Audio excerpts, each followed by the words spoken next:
예루살렘에서 결박된 바울, 그런 제목으로 하나님 말씀 나누기를 원합니다. 지난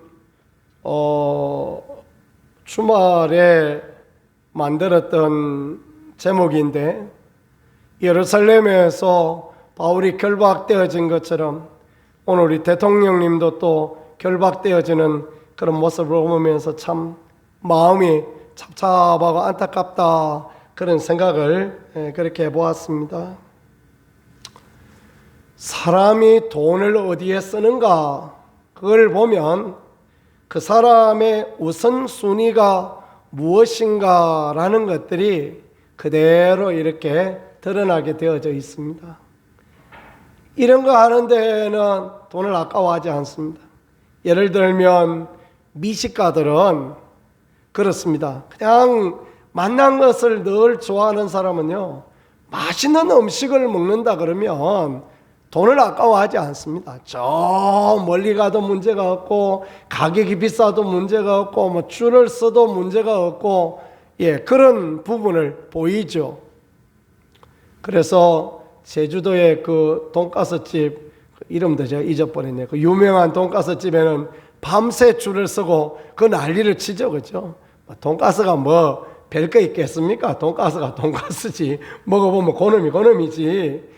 조금 더 맛이 날 수는 있겠죠. 그런데 거기 가서 밤새 줄을 서고 하는 거 보니까 대단하다라는 생각을 가집니다. 옷을 아주 귀하게 여기는 사람은 다른 데 다 아껴도 그 메이크 옷을 번지리한 거 아무리 비싸도 그거 하나 사는 데는 돈을 아끼지 않습니다. 스포츠나 어떤 취미에 몰두해 있는 사람들을 보면요, 테니스 라켓 하나가 300만 원이라도 그거 사더라고요. 보니까 하다못해 300만 원짜리 10년 쓰던 거 100만 원이라도 사가지고 치더라고요. 이야, 역시다 하면서 막 고개를 끄덕끄덕 하면서요. 낚시 좋아하는 사람도 그렇습니다. 일본 다이와에서 나온 낚싯대는 자주 쓰는, 편하게 쓰는 낚싯대 하나가 100만 원 갑니다. 그래도 젊은이들이 돈 벌어가지고 100만 원 아까운 줄 모르고 그거 사서 씁니다.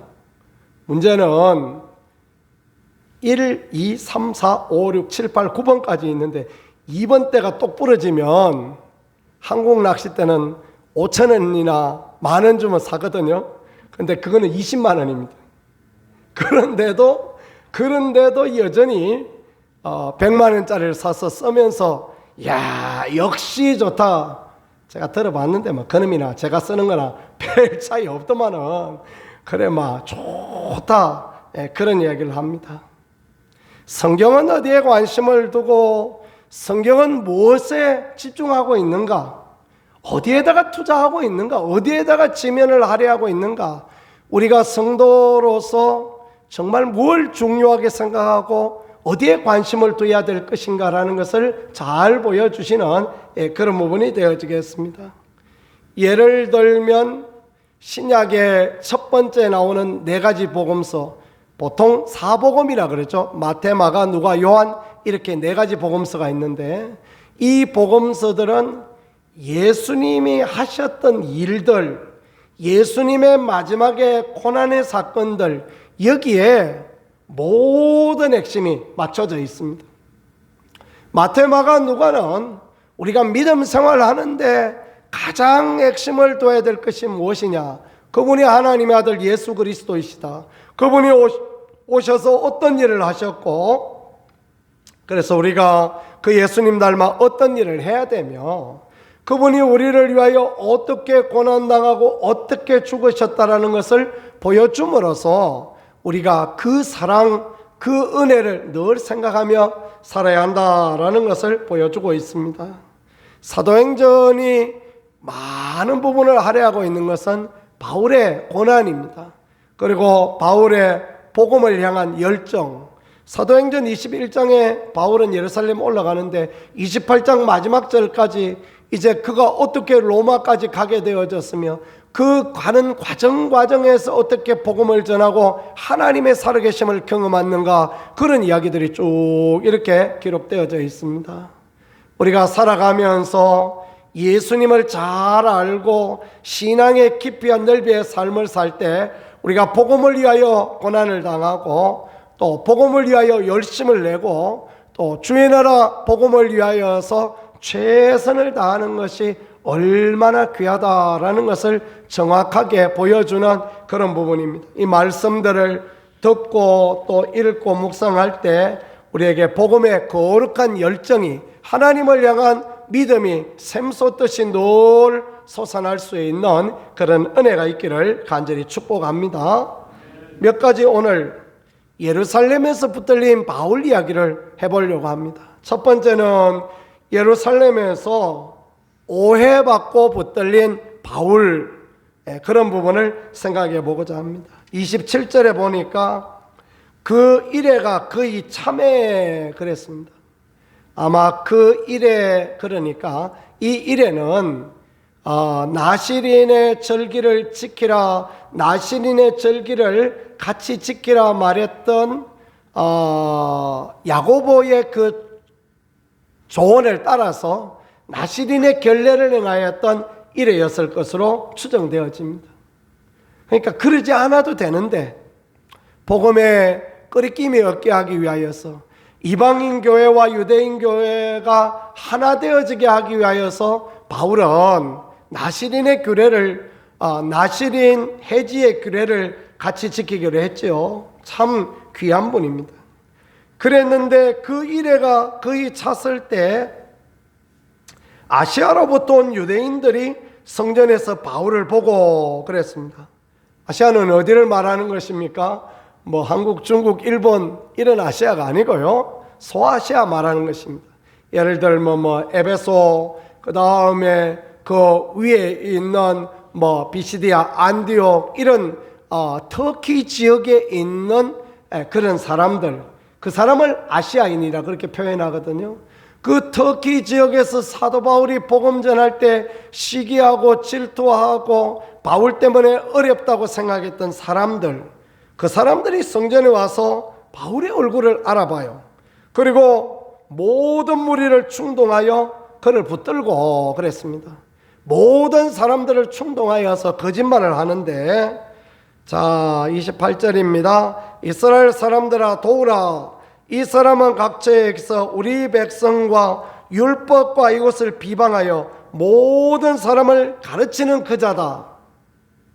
백성을 비방하고 또 율법을 비방하고 그랬던 사람이다. 또 헬라인을 데리고 성전에 들어가서 이 거룩한 곳을 더럽혔다. 두 가지 이야기하죠. 하나는 율법을 비방하였다. 율법 폐기론자다. 율법 안 지켜도 된다 그랬다. 아니죠? 바울은 전혀 그렇지 않았습니다. 바울은 율법을 안 지키는 자가 아니라 오히려 철저히 율법을 지키는 자인데, 바울이 하고 싶은 이야기는 뭐였냐면 율법을 지킴으로 구원받는 거 아니다라는 거예요. 믿음으로 구원받는 거지 율법 지킨다고 구원받는 게 아니다. 그러나 믿음으로 구원받았으니 율법을 잘 지켜야 된다. 이것은 바울이 늘 가르치던 그런 말이었습니다. 근데 더 중요한 게 뭐냐 하면 율법을 지킨다고 해서 구원받는 것이 아니라 은혜로 구원받는다, 그걸 계속 강조하다가 보니까 바울이 하는 이야기, 우리가 구원받았으니까 율법 지켜야 됩니다, 이 말은 안 듣고 바울은 율법 지키지 마라 그러는 사람이다. 하나님의 말씀을 폐하는, 말씀을 폐기하는 자이다. 그렇게 생각하고 있었던 것입니다. 그래서 바울을 비방하고 또 헬라인을 데리고 성전에 들어갔다. 성전에는 이방인의 뜰이 있고 그 안에 유대인의 뜰이 있습니다. 그 성전의 중간에 경계에다가 큰 돌로 가지고 그런 걸 써놨대요. 이방인이 여기를 넘어가면 무조건 사형에 처한다, 그런 걸 써놨대요. 그러니까 구별이 있었는데 사실은 바울이 헬라인 드로피모, 그러니까 에베소 사람인데 이 사람 데리고 성전에 들어갔느냐? 그렇지 않았다라는 거예요.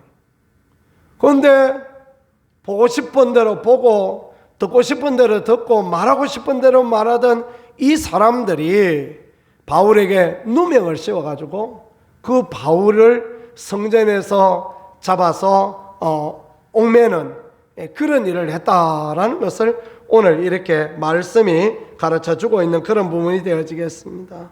오해이며 거짓된 소문이죠. 그런데 그게 그렇다라고 생각하고 있는 것입니다.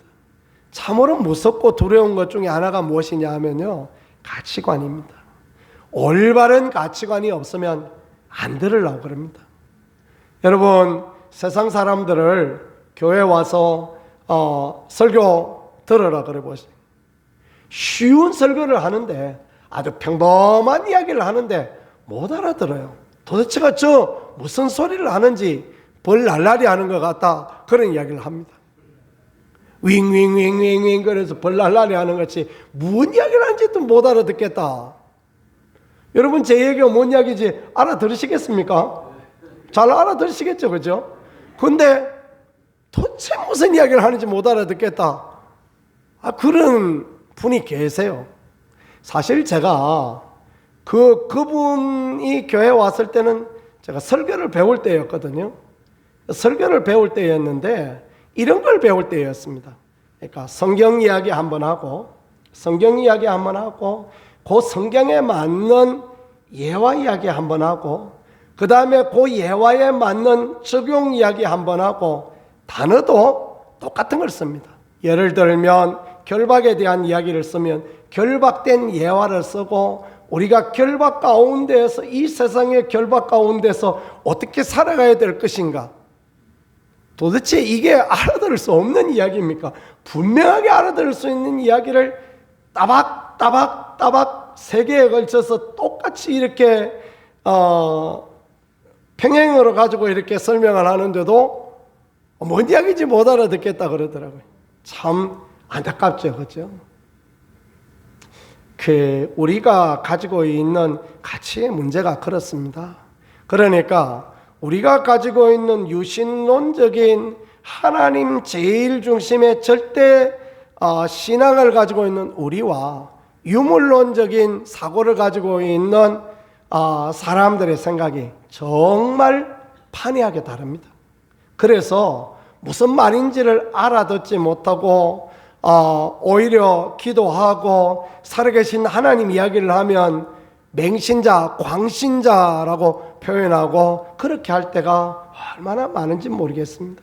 그 길이 생명의 길이고 그 길이 진리의 길이고 그 길만이 살 길인데 그걸 알아듣지 못하는 그런 부분이 있는 게 얼마나 안타깝고 그런지 모르겠습니다. 한국에 있어서의 문제는 결국은 그런 것입니다.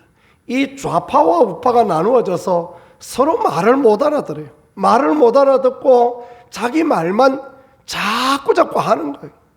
그래서 우측에 서 있는 사람은 우측 말만 하고 좌측에 서 있는 사람은 좌측 말만 하고, 그러니까요, 서로 이야기를 들어보면 다 맞는 이야기 같은데 서로 소통이 안 되어지는 문제가 생기게 되어지는 것입니다. 그래서 지금 이 나라가 이런 난국을 겪고 있는 거죠, 그죠? 이런 게 참으로 얼마나 안타깝고 얼마나 참 마음이 무너지고 그런 부분이 되어지는지 모르겠습니다. 없는 이야기를 꾸며내서 하는 이런 악함, 바울은 예루살렘에 왜 갔습니까? 예루살렘 형제들을 도우려고 갔잖아요.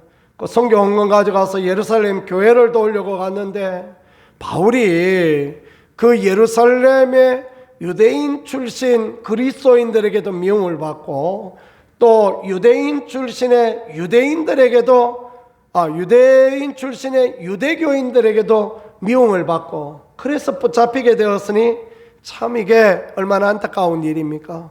보고하러 올라갔잖아요. 하나님이 하신 위대한 일을 보고하러 갔잖아요. 그러면 전부 박수치고 막 전부 기뻐서 즐거움으로 하나님의 일에 동참하고 그럴 줄 알았는데, 전혀 그렇지 않은 반응들이 났을 때 얼마나 속상하고 얼마나 힘들었을까, 그런 것들을 생각해 볼 수 있습니다. 믿음의 삶도, 우리 믿음의 삶도 그렇습니다.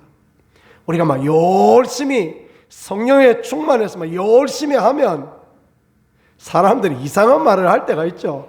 저 막 지잘난 체 하려고 그런다, 막 뭐 잘 보이려고 그런다, 뭐 하려고 그런다, 막 이야기를 할 때가 있죠. 그렇죠? 그런 이야기 그냥 하거나 말거나, 아이고 너야 뭐 이야기해라, 나는 안 듣는다, 그리고 믿음의 길을 굳건히 갈 수 있는 우리가 되어질 수 있기를 축복합니다. 고마 세상 이야기, 그런 이야기, 저런 이야기 다 들으면 아무것도 못해요.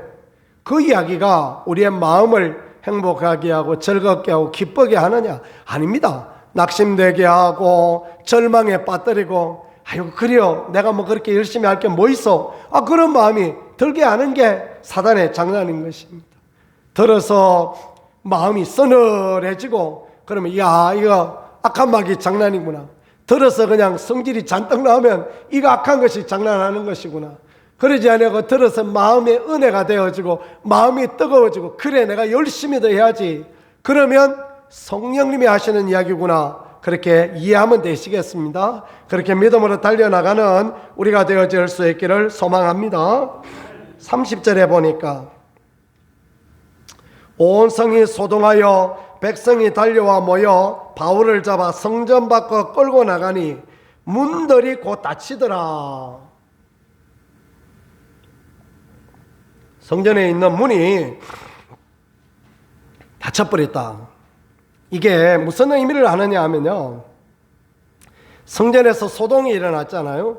그러니까 성전을 지키는, 성전을 관리하는 레위인들이 가서 성전 문을 닫아버렸어요.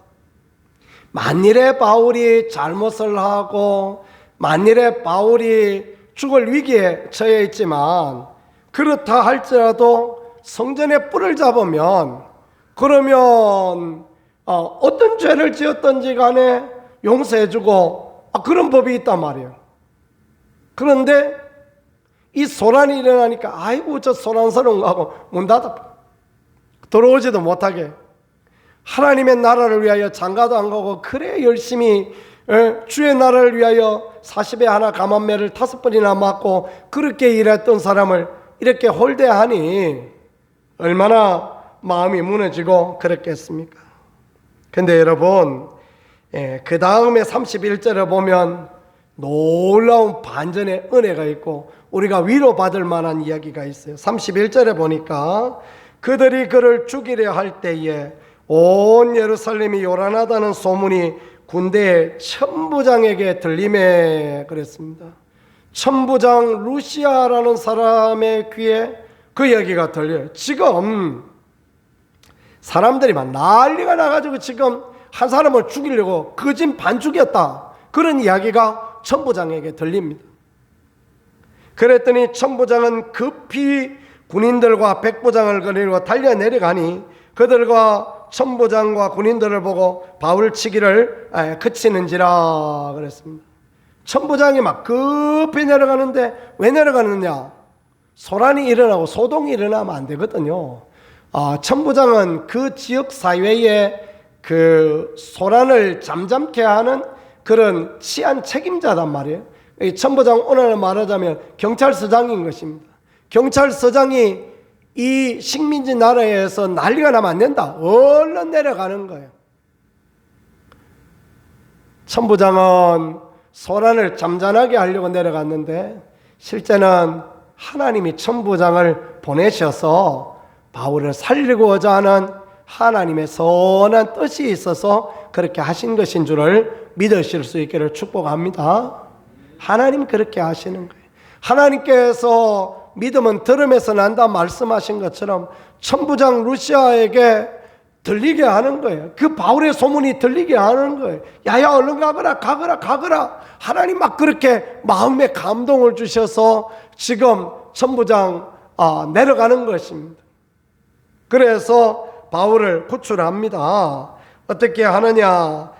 33절입니다. 이에 천부장이 가까이 가서 바울을 잡아 두세 사슬로 결박하라 명하고 그가 누구며 그가 무슨 일을 하였느냐 물어봅니다. 우리가 생각할 때는 두 쇠사슬로 양쪽에 묶었으니까 이제 바울 끝났는가 보다. 아니요, 그렇지 않습니다.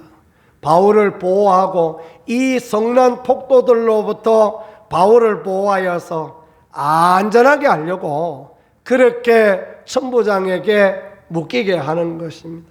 그리고 천부장이 물어봅니다. 이 사람 누구냐? 이 사람 무슨 일을 하였냐? 뭔 죄가 있어서 여러분들이 그렇게 이 사람을 매질하고 이 사람을 죽이려고 그렇게 하느냐?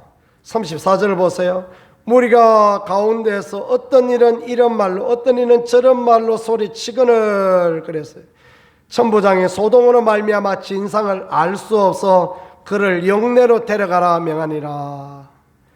이 사람이 말하고 저 사람 저 말하고 뭔 이야기인지 못 알아들으니까 천부장이 바울을 영내로 데려가라. 조용한 데 데려가서 물어보자. 신문해보자. 그 얘기를 하는 것입니다. 이렇게 함으로 그 폭도들에게 바울이 더 폭력을 당하여 죽지 않게 그렇게 하는 것입니다. 35절 보세요. 바울이 청대에 이를 때에 무리의 폭행으로 말미암아 군사들에게 들려가니 걸음도 제대로 못 걸었던 거예요. 얼마나 매를 맞았으면 얼마나 고난을 당하였으면 바울이 이런 어려움을 당하였습니다. 이는 백성의 무리가 그를 없이 하고자 외치며 따라가미르라. 마치 예수님 십자가에 못 박히러 달리러 올라갈 때 이 사람 저 사람 옆에서 채찍을 때리고 돌을 들어 던지고 하던 그런 모습이 오늘 바울에게 그대로 임하여지고 있으니 하나님께서 천부장을 통하여서 군사들에게 들려가게 하셔서 그 위기를 피할 수 있도록 그 고난을 피할 수 있도록 은혜를 더하여 주신다라는 것을 말씀하십니다.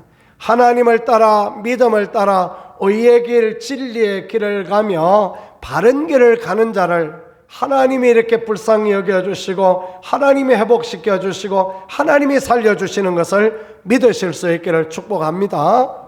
이 나라 가운데도 하나님이 그렇게 행하여 주시기를 저는 그렇게 소망하고 있습니다. 이 민족 가운데서 하나님이 그런 일을 하셔야 이 나라의 민족이 잘 될 수밖에 없는 그런 부분이 되는 것입니다. 자, 그 다음에 이제 세 번째 어떤 부분이 되어지느냐 하면 이런 상황 가운데에서 바울의 반응이 나타납니다. 예루살렘에서 무고히 결박되어진 바울, 그 죽음의 위기 가운데 천부장을 통해서 살림을 받은 바울, 그 바울은 어떤 반응을 보이는가?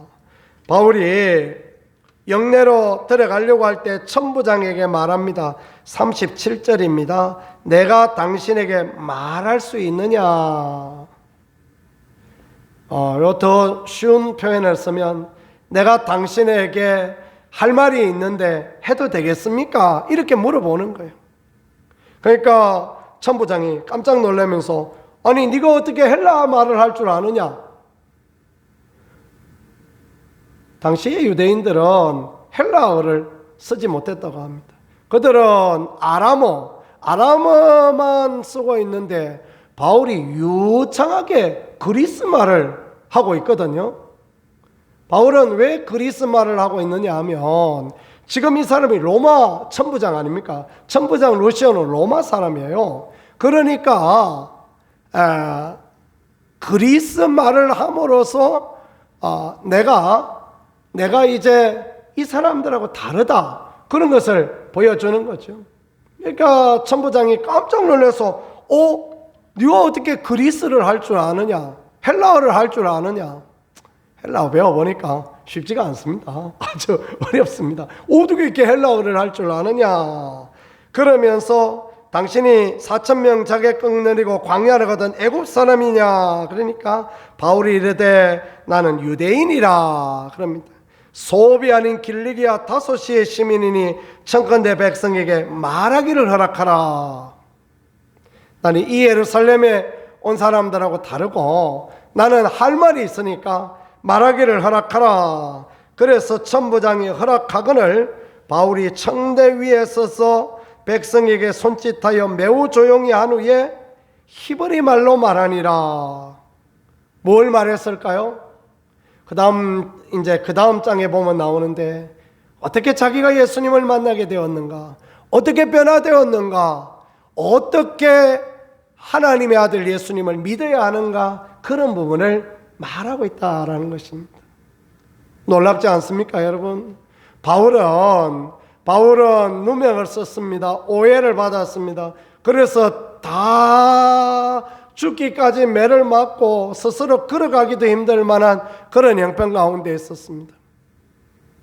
하나님의 은혜로 천부장이 와서 자기를 구하여 주었더니 그 일어서지도 못하는 그 몸을 주스리고 바울이 일어나서 하는 말, 내가 어떻게 예수님을 믿게 되었는지, 내가 어떻게 예수님을 알게 되었는지 그 이야기를 내가 하고 싶다. 지금 그 이야기를 하고 있는 것입니다.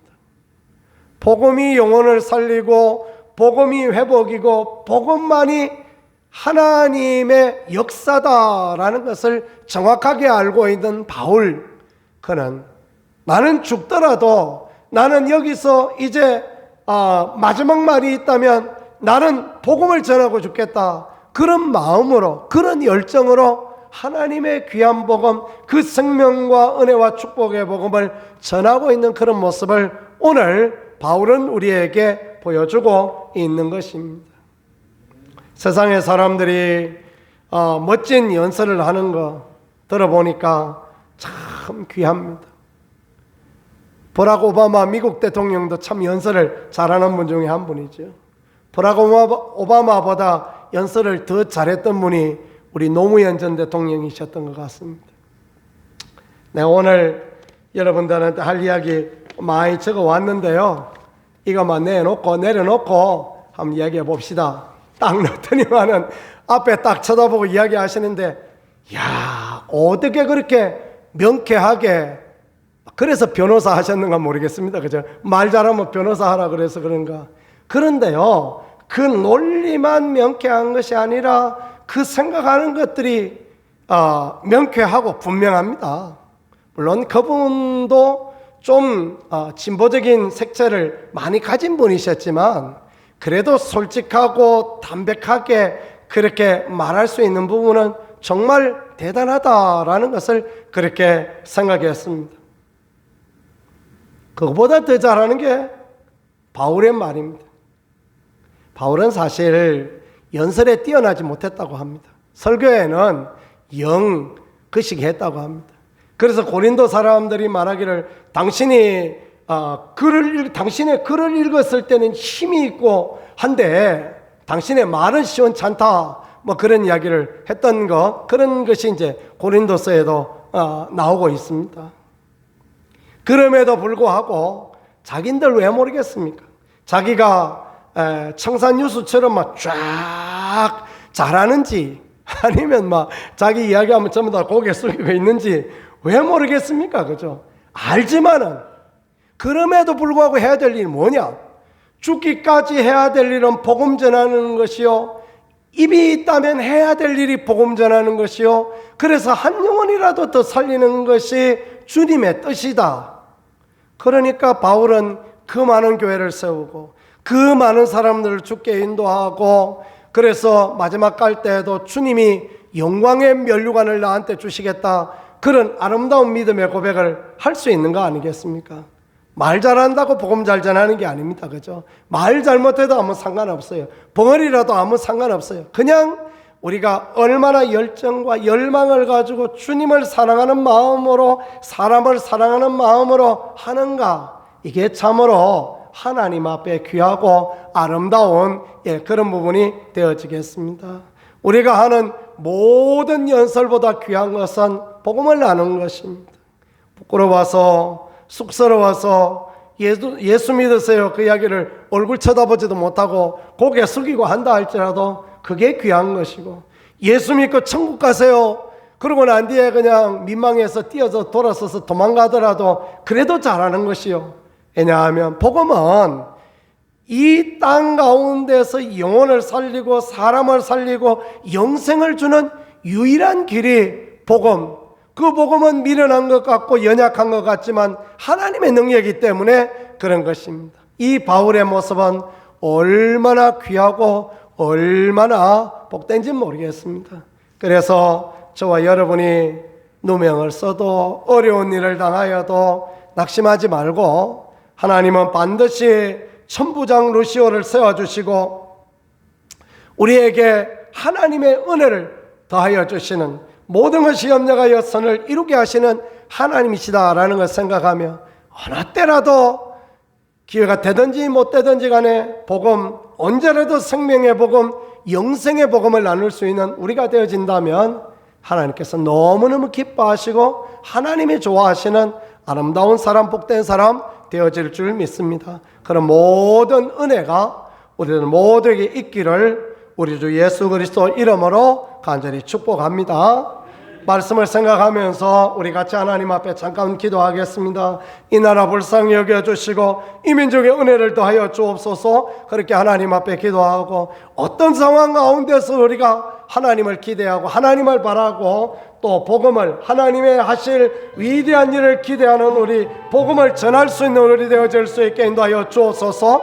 우리도 손 들고 주여만 하고 같이 기도하겠습니다. 주여, 하나님 우리 아버지 우리를 불쌍히 여겨주시고 하나님 우리 아버지 이 나라의 민족을 불쌍히 여겨주시고 하나님 은혜를 더하여 주옵소서. 되어져가는 모든 상황을 하나님께서 하십니다.